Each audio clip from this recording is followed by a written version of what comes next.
Hi, this is Mr. Anderson, and today I'm going to be talking about atoms and elements. This here is a picture of helium, and if we look at helium right here, you know that this is the nucleus here in the center. To give you an idea of scale, the nucleus, which is going to be this tiny bit right down here, is actually measured in femtometers, and so that is 10 to the negative 15th meters. In other words, this is really small, the angstrom unit here, but atoms are incredibly small. So in this podcast, what I'm going to talk about is the history of atoms, how it came to be known that there exists an atom, and then finally we'll talk about what are protons, neutrons, and electrons, and then how they're organized.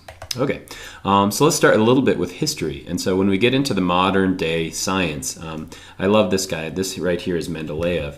And so what Mendeleev, a Russian scientist, was doing is he took playing cards and he would put information about each of the known atoms that we have. So maybe the atomic mass and properties of it. He'd write that on the playing cards, and then he just laid them out on a table. And what he finally figured out is that you put them in certain areas or certain order according to their atomic number, and kind of what we had was the modern day periodic table came out of that.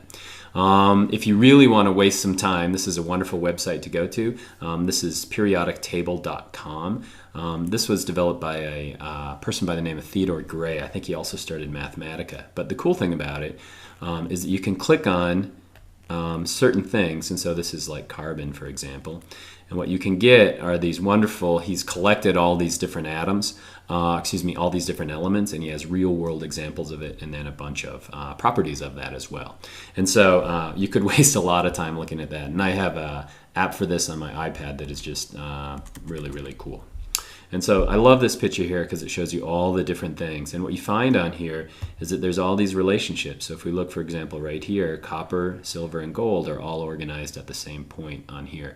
And so as you start to play around with the periodic table, you find all this cool stuff. So let's go back in time a little bit. And so if we go through the important people in the history of the atom, in my class I don't think it's super important that you memorize all of these, but it's important to give us a little bit of context. And so let's first start with this guy. His name is Democritus, and he was Greek. And so what he essentially did is said, imagine if we take everything and then we divide everything in half. So let's say a block of wood, and then we divide it in half again. And we divide it in half again, divide it in half again, divide it in half again, divide it in half again, divide it in half again, divide it in half again. If we just kept doing that over and over and over again, we eventually get something that's really, really small. And that really small thing he called atomos. And that just means atomos, I think is right. Undivisible. In other words, we can't break it down anymore. And so he's the first guy to come up with this idea of atoms, but wasn't a scientist. So then we fast forward a little bit, and this here is quite a bit actually. This right here is John Dalton, and John Dalton was doing studies, so he was measuring the mass of things, and he came up with our modern atomic theory. And so the modern atomic theory is this. He knew that hydrogen, for example, there would be 2 hydrogens for every one oxygen. And so he thought they were hooked together. They were like these little hooks in them that would hook those together. And he knew that you were going to have 2 hydrogen for every 1 oxygen that you're going to have. There was a specific ratio. But that first theory is that elements are made up of specific atoms, and they come together in a certain ratio to make a compound. So that sounds a lot like what we think of today. How's that different from our modern theory? Dalton thought they were just these round balls, so they weren't made up of different things. And so let's go forward a little bit. So who's up next? This guy right here, his name is J.J. Thomson, and J.J. Thomson discovered the electron. Let me show you how he did that. He used something called a cathode ray tube. So a cathode ray tube looks like this. You essentially have gas, and then you run electricity through it. And what you get is a ray that goes right through the middle of it like that. Now we have things in our house like a CRT, like your most of the televisions that we have is a cathode ray tube. It's a little bit different with the new TVs that we have today. But essentially what J.J. Thomson found is if he held a magnet up here, so if we put a magnet right here, what it did is it bent the cathode ray. So it bent that ray of electrons. And so he used magnets, and he also used electric fields. And what he found is that since we're pushing that when there is a like charge, he discovered, I think he called them corpuscules or something like that, but we call this today the electron. So he discovered the electron. What else did he come up with? Well, he came up with this, what we call the plum pudding. In other words, he thought that atoms, instead of just being that ball that Dalton believed, is that you had a positive charge inside it, but then you had all these negative charges inside here as well. So you had negative electrons that were kind of embedded in this positive ball.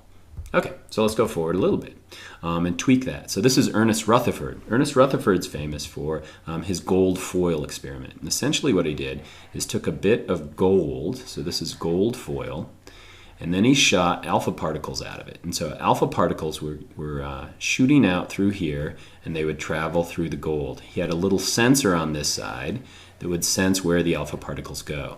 Now, what is an alpha particle? Alpha particle is essentially like it's two protons and two neutrons. And so it's the nucleus of helium.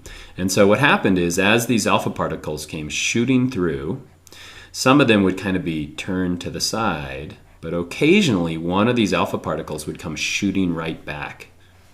And when it came shooting right back, it kind of freaked out Rutherford. And Rutherford said it was like shooting a giant shell or bullet at a piece of tissue paper, and occasionally one of those bullets comes flying back at you.